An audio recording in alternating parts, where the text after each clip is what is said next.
So lord church గురించి నేను చెప్పేటప్పుడు, as the week we celebrating the Lord church anniversary, who knows, ఈ స్థలమే చాలట్లా. మీరు నన్ను అడుగుతా నా విశ్వాసాన్ని అడుగుతా, దేవా దీన్ని కనీసం ఒక 7 రెట్లన్న పెద్దది ప్రభువా. తక్కువ చెప్పానా? ఈ స్థలం కన్నా 7 రెట్లు పెద్దది ప్రభువా. ఏమన్నా తక్కువ చెప్పానా? Who is with me? ఎందుకంటే ఈ స్టేడియం సైజుకి నువ్వు ఆలయం కట్టినా కూడా సరిపోదు నాకు తెలుసు. The anniversary of Lord Church is 7 years past. In 7 years, we grew this big. Imagine in the next 10 years.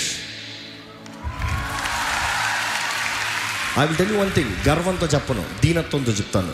ఇంతవరకు నడిపించిన వాడు ఇంకా ముందు కూడా నడిపిస్తాడు, మన నమ్మకంగా ఉంటే. నేను సరిగా ఉన్నంత వరకు, నా భార్య సరిగా ఉన్నంత వరకు, ఈ సేవలు ఉన్నవారు సరిగా ఉన్నంత వరకు ఆగేదే లేదు. ఇక్కడ తేడా కొట్టిందా, ఇక్కడ ఆగిపోతుంది. సో మీ భారము, మీ రిక్వెస్ట్, మీరు మా కొరకు ప్రార్థన చేయాలి. Pray for us. ఎందుకంటే మేము కూడా మానవులు. ఇప్పుడు చదువుకుంటూ వచ్చాం కదా, గొప్ప గొప్ప వారే పడ్డారు, మనంతా ఏ పాటి వారే. So always by the grace of God we live, we move forward.